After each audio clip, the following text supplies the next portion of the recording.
Prevedere mini lockdown o mini zone rosse localizzate nel caso la variante Delta anche in Italia diventi fuori controllo. Nel giorno in cui si dice addio all'obbligo di mascherina all'aperto, le parole del virologo Fabrizio Pregliasco fanno discutere, ma rispecchiano i timori degli scienziati che osservano la situazione in Europa. E non fa star tranquilli nemmeno in un Veneto nel quale di preoccupazione per ora non ce n'è. Per ora, appunto. Sottoscrivo quello che dice il professore perché siamo tutti d'accordo che nei prossimi mesi avremo a che fare con questo colpo di coda che ci attendiamo del virus, ma soprattutto avremo a che fare con dei focolai.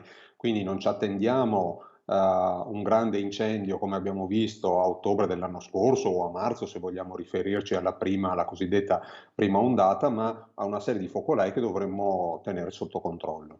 Le parole lockdown o zona rossa fanno tremare soprattutto le categorie che guardano alla ripresa, ma avvertono i virologi si deve pensare a interventi eventuali estremamente localizzati dove appaiano i focolai. In Cina hanno fatto esattamente così, cioè hanno circoscritto i focolai, hanno fatto i mini lockdown e hanno spento questi fuochi più piccolini anche in tempi molto, molto brevi e ragionevoli.